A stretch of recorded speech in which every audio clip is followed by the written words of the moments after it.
तदबीर के हजारों सपने हैं। धन्यवाद। तो आदरणीय सभापति महोदय, बहुत बहुत धन्यवाद। Thank you so very much. Thank you very much. I thank you, Honorable Deputy Speaker, sir, for the time given to me to speak on the budget 2022-23 on behalf of my party. I compliment the Finance Minister for presenting a forward-looking and growth-oriented budget that strengthens the drivers of long-term development. It builds on last year's budget and scores high on several counts: consistency, COPEX-led growth, transparency in numbers, energizing many of the stressed sectors, and continues the focus on simplifying taxation policies. The budget provides a blueprint for steering the economy towards a sustained high-growth trajectory and aims to lay a strong foundation to steer the Indian economy towards Amrit Kal for the next 25 years, from India at 75 to India at 100. The Finance Minister has highlighted a framework for growth by focusing on 4 key themes. 1. Public investment for building modern infrastructure under PM Gati Shakti. 2. Inclusive development. 3. Productivity and investment. Sunrise opportunities, energy transition, and climate action. And 4. Financing of investments. Additionally, the Honourable Minister has announced several tax and regulatory measures which should go a long way towards removing difficulties faced by taxpayers, reducing litigation, providing certainty, and widening the tax base. Policy measures have also been introduced to increase the flow of private investment in India. Of course, efficient and timely execution will be the key. And this is also where the government estimates that gains from supply-side reforms and easing of regulations may boost growth. The emphasis on infrastructure spending reforms, various supportive schemes such as PLI and digitalization are expected to boost investment and kickstart the virtuous cycle of investment, employment, income, and demand. In fact, the digitalization theme will be the backbone for new investments in education, healthcare, agriculture, banking, payments, and will also streamline government payments and procurements. Availability of fiscal space to ramp up capital spending, easing supply chain constraints, and synchronized global growth resulting in strong exports will further boost the growth momentum.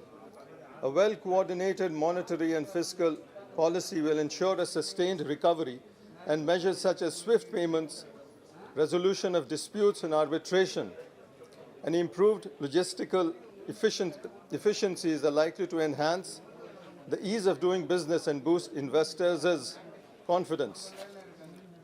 I also note that the government's thrust on mindful and deliberate use of resources is visible as the FM has proposed long-term and short-term actions towards a sustainable development. What is truly commendable is the announcement of targeted policies and specific sectors to support their recovery and boost growth in sectors with opportunities.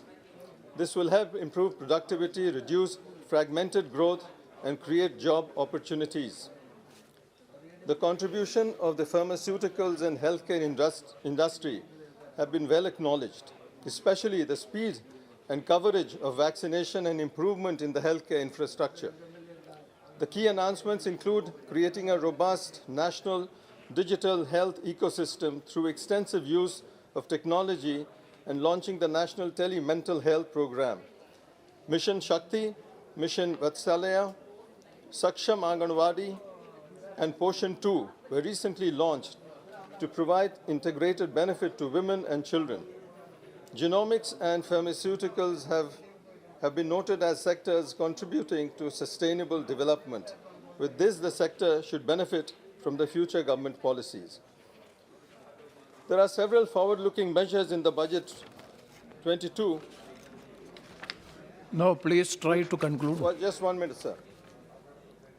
Which build on vision set out by the previous budgets and are expected to put the economy on accelerated growth path after the impact caused by the pandemic. To sum up, amendments in tax law to bring about sustainable growth, infrastructure investment, focus on R&D spending, nurturing incentives to core sectors including manufacturing services, tapping the huge experience of running captive centers are some of the priority items on the agenda of the government.